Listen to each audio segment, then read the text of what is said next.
ये बहुत बड़ी खबर है जिसको आपके लिए समझना बहुत ज़रूरी है।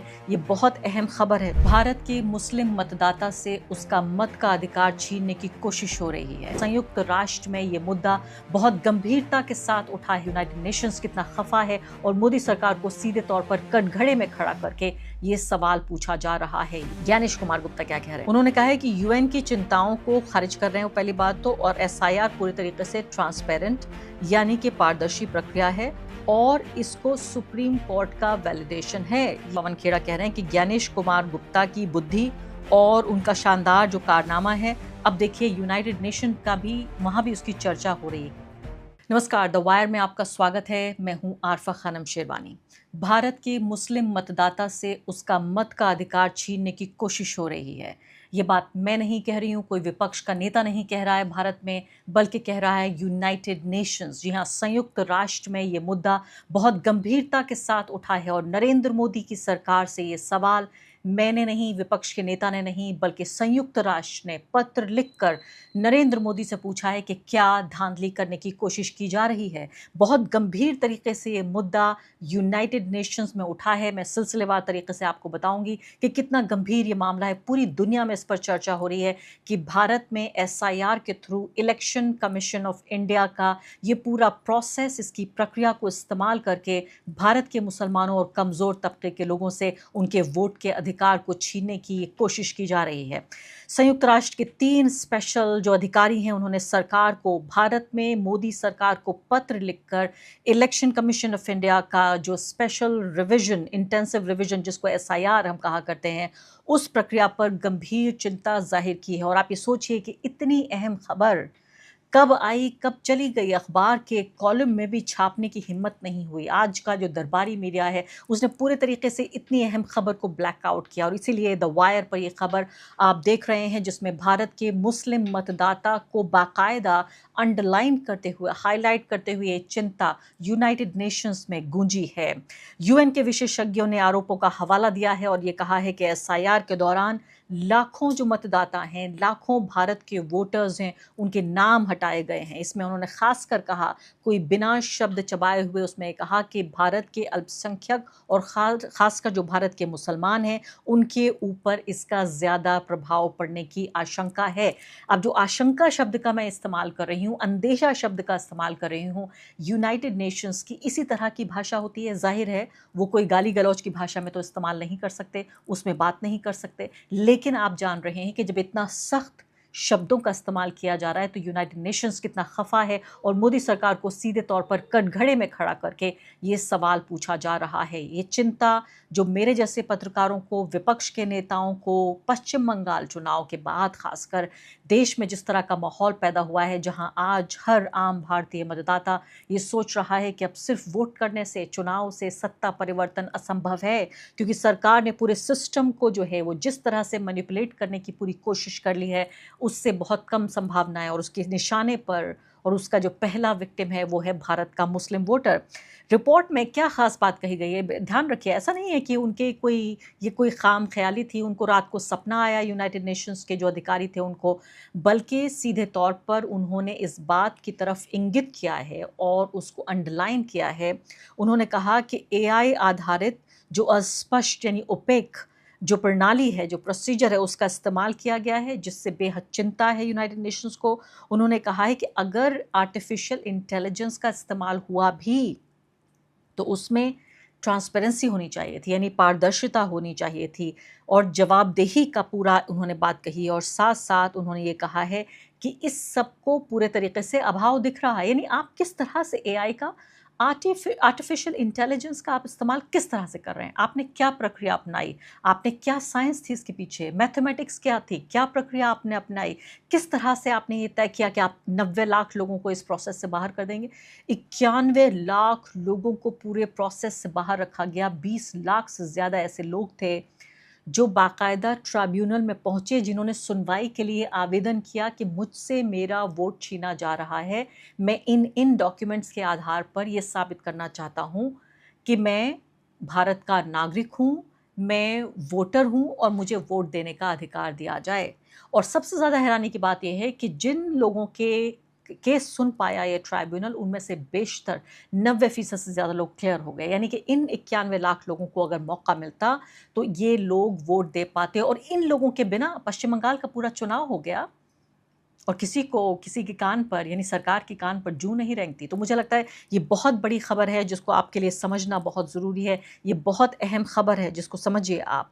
तो इन्होंने क्या कहा है आगे, उसके बाद इन्होंने बड़ी बारीकी से जो SIR का आंकड़ा है और जो आकलन है उसको बहुत बारीकी से उसका विश्लेषण किया है। और क्या कहा है फिर, उन्होंने ये कहा कि वर्तनी की छोटी गलतियों यानी स्पेलिंग्स जो हैं और दस्तावेज़ों की कमी या जो टेक्निकल वजह बताई जा रही हैं, नाम हटाने के आरोप मिले हैं, जिससे जो वैलिड, जिसके पास डॉक्यूमेंट्स भी थे, जो बोनाफाइड जो वोटर था, वो भी बाहर होने की पूरी आशंका है। मैं फिर से वही कह रही हूँ कि आशंका शब्द का इस्तेमाल यूनाइटेड नेशंस ने जानते बूझते किया हो। जाहिर है बहुत डेफिनेटिव लैंग्वेज में वो बात नहीं कर सकते थे।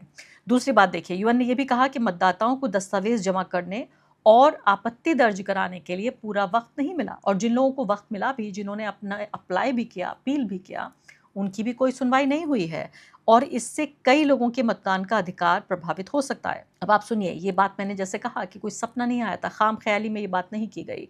रिपोर्ट में विशेष रूप से पश्चिम बंगाल का उल्लेख किया गया है, और इसमें यह कहा गया है कि बंगाली मूल और मुस्लिम समुदाय के मतदाताओं को प्रभावित होने की आरोपों की निष्पक्ष जांच होनी चाहिए। जिस चीज़ को चाहती थी भारत की मोदी सरकार कि कारपेट के नीचे उसको ढक दिया जाए और कोई इस बात की परवाह न करे। मुझे पता है कि सरकार का जवाब अभी आपको बताऊंगी, इलेक्शन कमीशन का तो जवाब आ गया है, वो भी आपको सुनाऊंगी, लेकिन सरकार का जवाब भी आएगा तो कहेंगे कि देखिए यूनाइटेड नेशंस जो है हमारे अंदरूनी मामलों में दखल कर रहा है।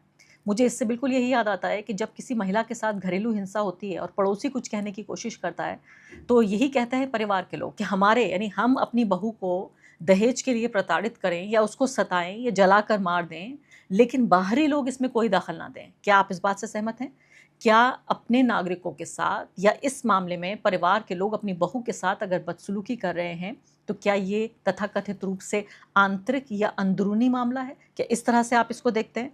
अब आगे देखिए, अब क्या कह रहा है। UN विशेषज्ञों ने भारत की सरकार से पूछा है कि सभी जो मतदाता हैं 2026 के विधानसभा चुनाव में मतदान का अधिकार सुनिश्चित करने के लिए क्या कदम उठाए गए कि सारे लोग जो वैलिड वोटर्स हैं, जो कानूनी रूप से वोटर्स हैं, उनको ये मौका देने के लिए, मतदान का अधिकार दिलाने के लिए सरकार ने, भारत की सरकार ने क्या कदम उठाया है, ये उनसे साफ तौर पर पूछा है।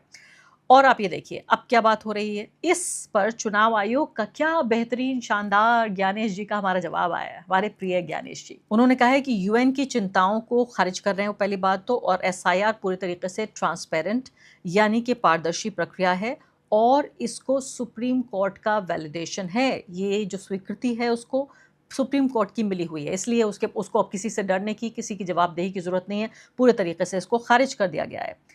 UN के जो रिपोर्टर्स हैं वो क्या कह रहे हैं कि अल्पसंख्यकों को असमान रूप से मतदाता सूची से बाहर किया गया है, तो ये भेदभाव ना करने, मतदान के अधिकार और अल्पसंख्यकों के अधिकारों से जुड़े अंतर्राष्ट्रीय मानवाधिकार दायित्वों का उल्लंघन है। ये कह रहा है यूनाइटेड नेशंस। और ये अभी की बात नहीं है कि अभी उसको आंख खुली है, 2 महीने से भी ज़्यादा गुजर चुके हैं। 1 मई 2026 को ये पत्र लिखा गया, और यूनाइटेड नेशंस का खुद का ये उसूल है कि पहले अगर किसी सरकार को वो ख़त लिखते हैं तो ये जो कूलिंग ऑफ पीरियड होता है, उस कूल ऑफ पीरियड के बाद इसको जारी किया गया है। खुद की अपने उनका तरीका है कि 60 दिनों के बाद इसको पब्लिक किया जाता है, सार्वजनिक किया जाता है। तो इलेक्शन कमीशन ऑफ इंडिया का जवाब तो भेज दिया गया, लेकिन भारत की सरकार से ये जवाब पूछा गया है। ये जो सवाल है ये भारत की सरकार से, नरेंद्र मोदी जी से, भारत के प्रधानमंत्री से ये सवाल पूछा गया है कि इसका आप जवाब दीजिए। पवन खेड़ा क्या कह रहे हैं, कांग्रेस पार्टी के पवन खेड़ा कह रहे हैं कि ज्ञानेश कुमार गुप्ता की बुद्धि और उनका शानदार जो कारनामा है, अब देखिए यूनाइटेड नेशन का भी, वहाँ भी उसकी चर्चा हो रही है। कितनी बेहतरीन बात है कि ज्ञानेश कुमार जी की चर्चा अब संयुक्त राष्ट्र तक पहुँच चुकी है। अभी तक वो एक राष्ट्रीय फिगर थे, अब देखिए एक अंतर्राष्ट्रीय फिगर बन गए हैं। अब ज्ञानेश कुमार जी को यूनाइटेड नेशंस में लोग जानते हैं। वो ये कह रहे हैं कि कितने फ़ख्र की ये बात है पूरे देश के लिए, और जो आने वाली सदियां हैं, जो आने वाली जो जनरेशन्स हैं, पीढ़ियां हैं, वो इस बात को याद करेंगी। तो कांग्रेस पार्टी के एक आधिकारिक, मैं कहूँगी एक बयान के तौर पर इसको देखा जाना चाहिए। न सिर्फ के वो एक जाने माने नेता हैं, राज्यसभा के MP हैं, बल्कि कम्युनिकेशंस के इंचार्ज भी हैं, यानी जो संचार है उसके इंचार्ज भी हैं। दूसरी तरफ TMC का भी इसमें एक सख्त एक रवैया और एक उनका भी बयान प्रतिक्रिया आई है। सागरिका घोष जो कि सांसद हैं राज्यसभा से टीएमसी की, वो कह रही हैं कि जो लाखों की तादाद में ऐसे वोटर हैं जिनको डिसअपियर्ड यानी गायब कर दिया गया है या गायब होने के वो बिल्कुल कगार पर हैं। भारत का जो इलेक्टोरल रोल्स है यानी कि सूची है हमारी वोटरों की, और जो अनकॉन्स्टिट्यूशनल, वो कह रही हैं कि जो पूरा एसआईआर का प्रोसेस है वो पूरे तरीके से गैर संवैधानिक है। और अब यूएन के जो स्पेशल रिपोर्टर्स हैं उन्होंने ये बहुत ही गंभीर चिंता को सामने वो लेकर आए हैं, और किस तरह से बिल्कुल अस्पष्ट ओपेक तरीके से जो एआई का इस्तेमाल है उससे नागरिकों को इस पूरी प्रक्रिया से बाहर निकालने की कोशिश हो रही है। इलेक्शन कमीशन ऑफ इंडिया को उन्होंने टैग करते हुए अपने ट्वीट में लिखा है कि इलेक्शन कमीशन ऑफ इंडिया बर्बाद कर रहा है, लोगों के वोटिंग राइट्स को, जो उनके वोट करने का अधिकार है उसको छीन रहा है, और किस तरह से जो एल्गोरिदम्स हैं यानी किस तरह से जो एक गणित की जो एक कैलकुलेशन होती है उसके हिसाब से किया जा रहा है। तो ये कह रहे हैं कि पूरे तरीके से ये भारत का नाम और भारत के लोकतंत्र का नाम धूमिल हो रहा है। यहाँ पर आखिरी बात मैं यही कहना चाहती हूँ कि देखिए, आपके कोई देखे ना देखे, कोई सुने ना सुने, दुनिया देख रही है, दुनिया सुन रही है कि नरेंद्र मोदी के पिछले 12 साल के कार्यकाल में भारत के मुसलमानों के साथ किस तरह से नाइंसाफ़ी की पूरी एक कड़ियाँ जोड़ रही हैं।